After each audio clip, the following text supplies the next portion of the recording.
میرے پیارے آقا صلی اللہ علیہ وسلم کے دیوانوں، تو وہ غوث پاک کے مرید تھے، سفر میں تھے، سوچا کہ یہاں پر ایک بہت بڑے شیخ رہتے ہیں، شیخ عبد الرحمن تفسونجی، تو ان کی محفل میں وہ چلے گئے۔ اب محفل میں گئے تو محفل میں سب مرید ہی مرید تھے۔ اب مریدوں میں جب آدمی بات کرتا ہے تو پھر اس کا لہجہ الگ ہوتا ہے، کوئی کتنا بھی نیک ہو، اللہ والا ہو، اپنوں میں بات کا لہجہ ہی الگ ہوتا ہے۔ جیسے ہم لوگ جب اپنوں میں گفتگو کرتے ہیں تو پھر کوئی دلیل ہی نہیں پڑھتے، لیکن جب پتہ چلتا ہے کہ کچھ ذلیل بھی محفل میں شامل ہے تو مجبوراً پھر کچھ دلیلیں بھی پڑھ دینی پڑتی ہے، کیونکہ بھئی یہ تو آئی ہیں جو ہے وہ نقص نکالنے کے لیے، عیب ڈھونڈنے کے لیے، لیکن اہل عقیدت میں کوئی دلیل کی ضرورت نہیں ہوتی، اپنوں میں اپنی طرح بات کی جاتی ہے، پھر اپنوں میں اپنائیت ہوتی ہے۔ انہوں نے سمجھا سب مرید ہے، کہنے لگے مجھے پہچانتے ہو میں کون ہو، میری شان کیا ہے، میرے مریدوں تمہیں پتہ ہے؟ تو سب چپ تھے۔ فرمایا جیسے پرندوں میں باز کی شان ہوتی ہے، عقاب کی، شاہین کی شان ہوتی ہے، ویسے ولیوں میں میری شان ہے۔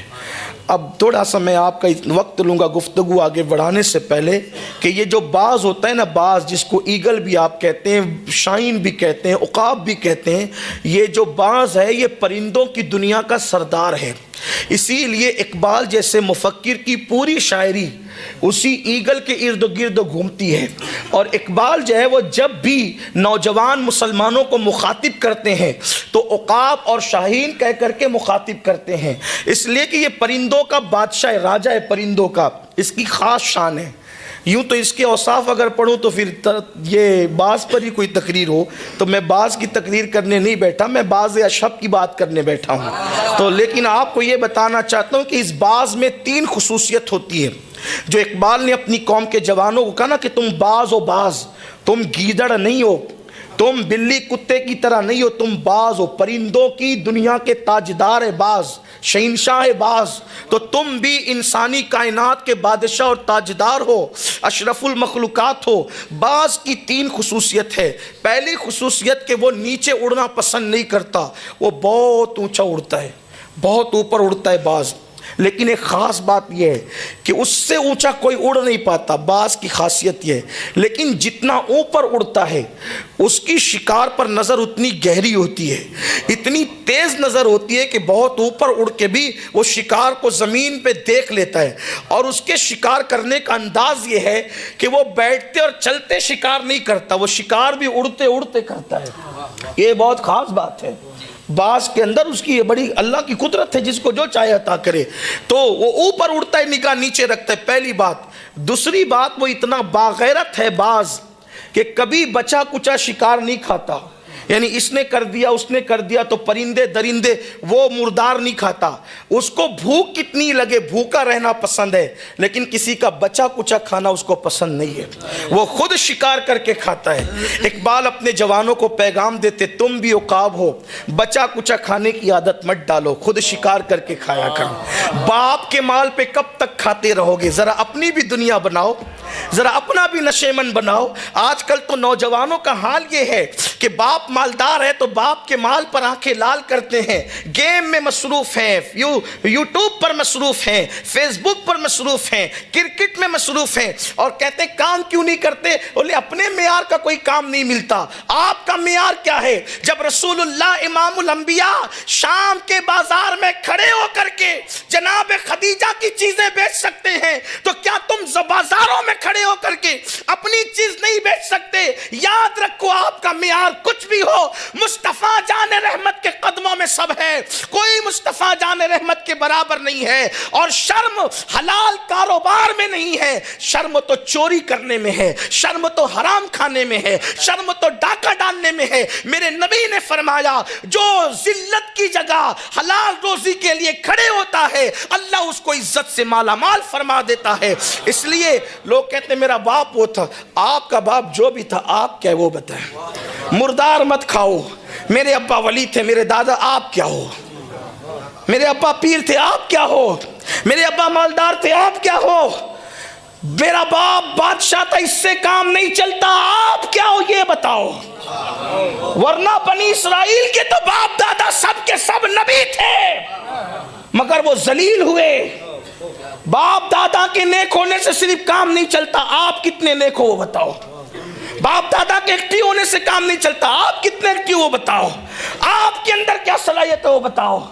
آپ کا حال تو یہ ہے کہ کوئی حیثیت ہی نہیں ہے, نہ سوچنے کی صلاحیت, نہ سمجھنے کی صلاحیت, نہ تدبر, نہ فکر, نہ علم حاصل کرنے کا ذوق و شوق. کہاں ہے ہم؟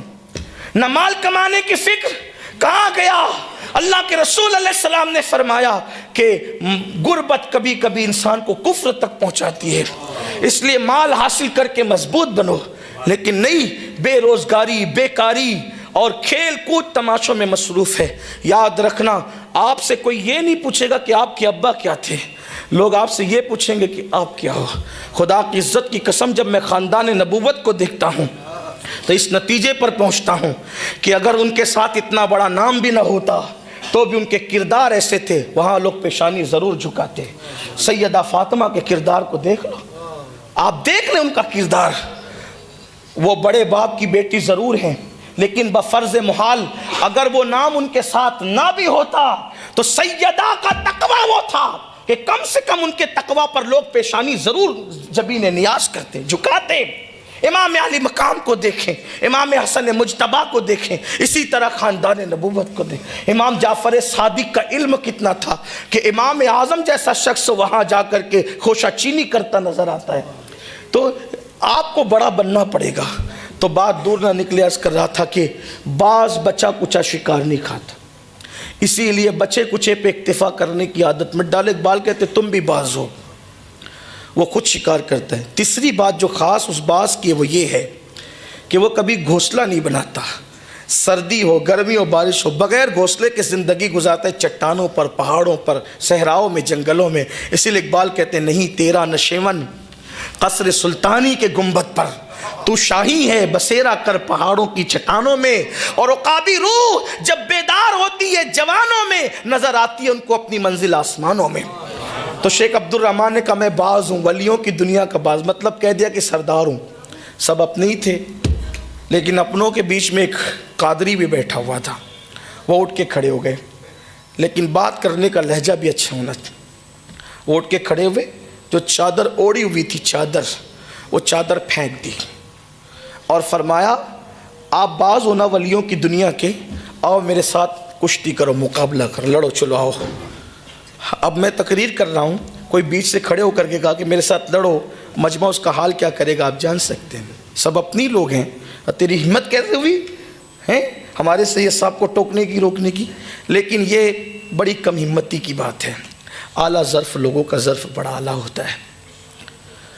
اللہ والے حق پر ہوتے ہیں اور حق کا اعتراف کرتے ہیں, ان میں تعصب نہیں ہوتا. جب اس نے چادر پھینک دی تو اس کا بدن ہو گیا اوپر کا ننگا, برہنہ ہو گیا, اوپر کا بدن اس کا کھل گیا, اس قادری غلام کا. اور اس نے کہا مجھ سے لڑو. سب اس کو گھورنے لگے. مریدوں سے کہا اس کو گھورو مت, میں اس کے ایک ایک بال سے نور نکلتا دیکھ رہا ہوں. یہ چھوٹے موٹے پیر کا مرید نہیں, یہ بہت بڑے پیر کا مرید ہے. پتہ نہیں کس کا ہے, لیکن ہے بڑے پیر کا مرید. اس لیے ہمارے پیر کو بڑے پیر بھی کہتے ہیں. کتنے بڑے پیر ہیں. زبدۃ الاثار میں شیخ عبدالحق محدث دہلوی نے لکھا, امام اہل سنت نے فتاوی رضویہ میں لکھا کہ غوث پاک کہتے ہیں کہ انسانوں کے بھی پیر ہیں, ان سب کے پیروں کے پیر کا نام عبد القادر جیلانی ہے. جناتوں کے بھی پیر ہیں, ان سب کے پیروں کے پیر کا نام عبد القادر جیلانی ہے. اور فرشتوں کے بھی پیر ہیں, ان سب کے پیروں کے پیر کا نام عبد القادر جیلانی ہے. یہ میرے مرشد کی شان ہے, غوث پاک کی شان یہ ہے, پیروں کے پیر ہے. وہ کہا کہ اس کے ایک ایک بال سے نور نکل رہا ہے, میں نور دیکھ رہا ہوں. اب وہ نور قادریت کا ان آنکھوں سے نہیں دکھتا, جب دل کی آنکھیں روشن ہوتی تب نظر آتا ہے. کہا اس کا ایک ایک بال منور ہے. لوگ کہتے ہیں نبی کا پورا خاندان نور کیسے؟ او نادان, جو صرف مرید ہو جائے غوث پاک اس کا بھی بال بال نور سے منور کر دیتے ہیں. جب مریدوں کی نورانیت کا یہ عالم ہے تو خود کی نورانیت کا عالم کیا ہوگا؟ اور جب خود کی نورانیت یہ ہے تو ان کی آباء و اجداد کی نورانیت کی شان کیا ہوگی؟ اسی لیے تو اہل سنت کے امام کہتے ہیں تیری نسل پاک میں ہے بچہ بچہ نور کا, تو ہے عین نور, تیرا سب گھرانہ نور کا. اس کے ایک ایک بال سے نور نکل رہا ہے. کہا بھئی آپ کوئی بھی ہو چادر اوڑھ لو، باتیں بعد میں ہوگی، پہلے فرمایا ہم قادری لوگ ہیں، غصے میں ایک بار جو چیز پھینک دیتے ہیں دوبارہ اس کو اٹھاتے نہیں۔ تو کہا پھر اب؟ کہا کہ اب دیکھ لو، اب یہ نہیں اٹھا کے پہنوں گا کیونکہ گر جاتی الگ بات تھی، رکھ دیتے الگ، غصے میں پھینکا ہے اب نہیں اٹھائیں گے۔ قادریت اتنی باغیرت ہوتی ہے جو غصے میں آ کے چادر پھینک دے پھر نہ اوڑے۔ یہ کیسی قادریت ہے کہ کانوں میں ایئر فون لگا کے گناہ بھی کر رہے ہیں، کفریہ کلمات بھی سن رہے ہیں، یہ کون سی قادریت ہے؟ سود بھی کھا رہے ہیں، بیٹی کی شادی میں ڈانڈیا بھی کھلوا رہے ہیں، ڈی جے بھی بج رہے ہیں، کون سی قادریت؟ اتنی بڑی منافقت تو نہیں ہونی چاہیے انسان میں۔ قادریت جو ہے نا وہ رنگ قادریت ہی الگ ہے۔ لوگوں نے سمجھا کیا ہے؟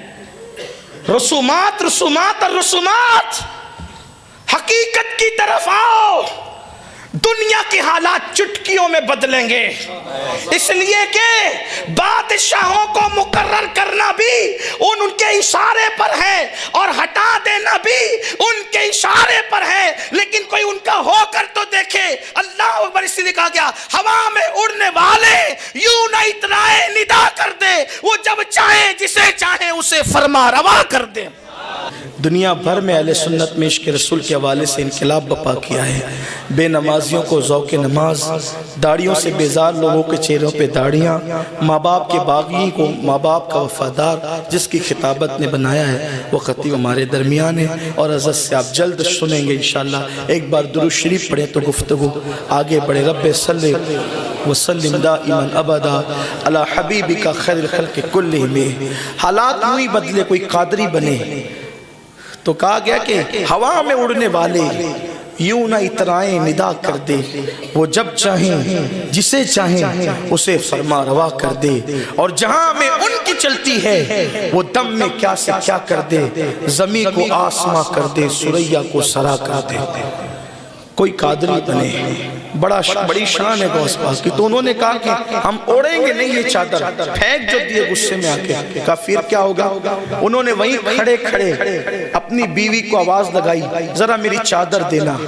ان کی بیوی بھی قادریت کے رنگ میں رنگی ہوئی تھی، اس نے اپنے گھر سے چادر بڑھائی، انہوں نے ہاتھ بڑھا کر اس کو وصول کر لیا۔ یہ ہے شان قادریت، اور یہ غوث پاک کے مریدوں کی شان ہے کہ ہاتھ بڑھا کر گھر کا ماحول تو دیکھیں۔ اور ہمارا حال یہ کہ ہم زیادہ سے زیادہ نمازی بن کر کے سوچتے ہیں اب ہمیں جنت میں جانے سے کون سی طاقت روک سکتی ہے۔ فجر کو ہم جائیں، بچے سوتے پڑے رہیں، کوئی ٹینشن نہیں، بیوی سو رہی ہو، کوئی ٹینشن نہیں، اسی پر ہماری نجات نہیں ہو سکتی۔ اگر ہم دین کے رنگ میں رنگے ہیں تو ہمارے گھر والوں کو بھی دین کے رنگ میں رکھنا اپنی ذمہ داری ہے، تاکہ وہ بھی جنت کی راہ کے مسافر بنے۔ خیر خواہی کا جذبہ یہی ہے۔ اللہ اکبر۔ پھر انہوں نے چادر اوڑی، اور اوڑنے کے بعد پھر شیخ عبد الرحمن نے کہا کہ تو ہے بہت بڑے پیر کا مرید، تیرے ایک بال سے میں نے نور دیکھا، کس کا مرید ہے؟ فرمایا ولیوں کی دنیا کے باز آپ نہیں ہیں، میرا پیر ہے۔ اور انہوں نے خود کہا کہ میں باز اشب انا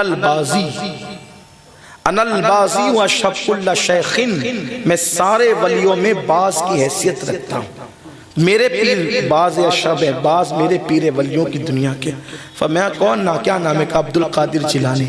کہ تمہیں دیکھ کر تو لگتا ہے کہ تمہارا پیر بڑا ہے، لیکن مجھے حیرت یہ ہے کہ بارگاہ رسالت میں ہمارا آنا جانا ہے، جب حضور کی محفل سجتی ہے تو ہم آتے جاتے ہیں روزانہ، لیکن نہ کبھی آتے ہوئے تمہارا پیر ملتا ہے، نہ کبھی جاتے ہوئے ملتا ہے۔ تو اگر وہاں کی حاضری ان کو نصیب ہوتی تو کبھی تو آتے ملتے، کبھی تو جاتے ملتے۔ مثال کے طور پہ دھوراجی کی جامع مسجد کے محلے میں جو رہتے ہوں اور وہ نمازی ہو تو نمازیوں کو کبھی آتے جاتے تو ملیں گے، اور نہ آتے ملے نہ جاتے ملے، کم سے کم جماعت کھانے میں تو ملیں گے۔ جو نماز ہی نہیں پڑھتے کہتے ہم تو بڑے نمازی ہیں، لیکن نہ آتے ملے نہ جاتے ملے تو رہتے کہاں ہیں؟ تو نہ آتے ملتے نہ جاتے ملتے، تمہارے پیر رہتے کہاں ہیں؟ انہوں نے کہا وہ تو ہمارے پیر ہی جانے، وہی بتائیں گے، لیکن ہمارے پیر باز اشب ہے، باقی اور کوئی نہیں ہے، ان کی شان ہی اتنی بڑی ہے۔ امام احمد رضا محدث بریلوی لکھتے ہیں صحابہ اور ائمہ اہل بیت کے علاوہ، صحابہ اور ائمہ اہل بیت کے علاوہ تمام اولین اور آخرین جتنے اولیاء ہیں سب سے بڑا مرتبہ غوث الاعظم دستگیر کا ہے۔ تو کہا ہمارے پیر باز اشب ہے، اور کہا کہ اچھا ٹھیک ہے، ایک کام کرو، میرے کچھ مریدوں کو لے جاؤ اور تمہارے پیر سے معاملے کی تفتیش کرو۔